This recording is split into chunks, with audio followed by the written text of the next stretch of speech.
Manchester United once ruled the football world, dominating the Premier League and Europe with stars like Cristiano Ronaldo, Wayne Rooney and Paul Scholes. Now, their top players are Bruno Fernandes, Diogo Dalot and 19-year-old Kobe Mainoo. The club has gone from winning 13 Premier League titles in 20 years to failing to secure one in the past 11 years. Currently sitting 14th in the league after a 3-0 loss to rivals Liverpool, today's video explores Man United's biggest issue. The same problem is emerging once again. Despite finishing 8th in the league with a negative goal difference, Erik ten Hag kept his job after securing an FA Cup victory over rivals Manchester City in the final game of the season. With promising talents like Højlund, Garnacho and Mainoo starting to shine, and Ten Hag heading into his third season, United fans anticipated a strong push for a top 4 finish. Yet, just 3 games into the new season, there are already calls for Ten Hag to be sacked. If Erik ten Hag were to be sacked, Manchester United will only continue the vicious cycle that has plagued the club for over a decade. Ten Hag has already spent a considerable amount of money during his 2 years in charge, investing a total of €648 million on players predominantly from the Dutch league.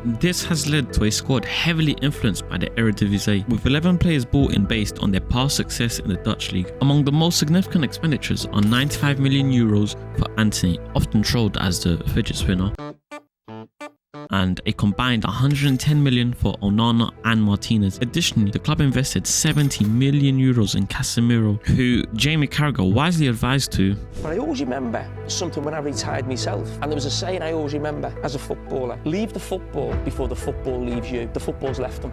At this top level, he needs to call it a day at this level of football and move. Casemiro's performance was up there with the worst seen in a Manchester United shirt, notably contributing to Liverpool's 3-0 win at Old Trafford by giving away 2 goals and being substituted at half-time for an inexperienced 20-year-old. Manchester United's biggest issue has been their constant managerial changes since Alex Ferguson's department. After having just one manager in 27 years, they've now had 8 in the last 11 years. Whilst it's unrealistic to find another Ferguson, one of the greatest managers of all time, this turnover means they've averaged a new manager every 16 months. These managers are given substantial funds to buy players that fit their style, but when the next manager arrives, he inherits a mismatched squad. A prime example of this is Ole Gunnar Solskjaer, who was appointed permanently after a memorable night in Paris where United overcame a 2-goal deficit to reach the Champions League quarter-finals. Another major issue at Manchester United is how drastically their expectations have fallen after years of underachievement. When else would a club of United's stature hire a manager, often not as a PE teacher, whose only experience was at Cardiff City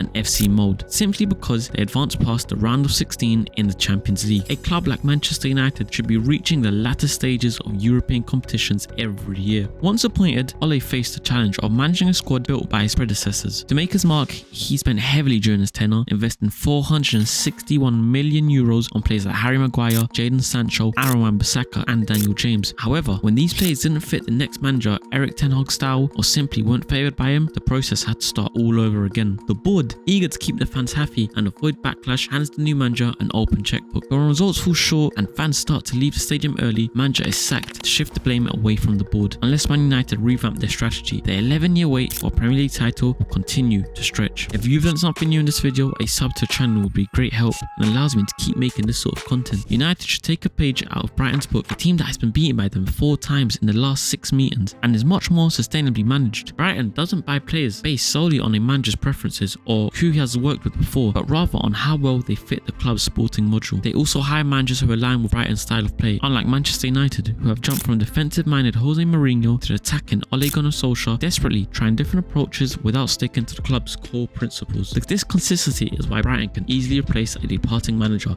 like Graham Potter with someone like Roberto De Zerbi and now 31-year-old Fabian Herzella, who has started strong and has them sitting 3rd in the league after beating United again and drawing with title contenders Arsenal. Similarly, Liverpool brought in Arne Slot as the new manager following Jurgen Klopp's 9-year tenure. In just 3 games, Slot has already made his mark on the team, benefiting from having players who are well suited to his style of play. So if managers at Brighton and Liverpool can have instant impact at their clubs, why in Ten Hag's 3rd season are we still waiting to see a clear and consistent implementation of his tactical vision on the squad? Posing the question, is this issue rooted in the manager or is it a result of a lack of structure at the top? Should Ten Hag be dismissed, the incoming manager would inherit a team constructed around the previous manager's preferences, which would likely lead to another major overhaul. The new manager would probably need to offload a significant portion of the squad and invest further in players who fit their tactical vision and style of play. The cycle of high expenditure and frequent managerial changes not only ruins the team but also hinders the club's ability to build a coherent long-term strategy. If you watched the end of the video, let us know in the comments. Do you think Ten Hag should be dismissed as Man United's manager? And if so, who do you think should replace him? And if you like this video highlighting Manchester United's struggles, you might want to check out this video, which offers a more positive perspective on one of their rising stars, Garnacho.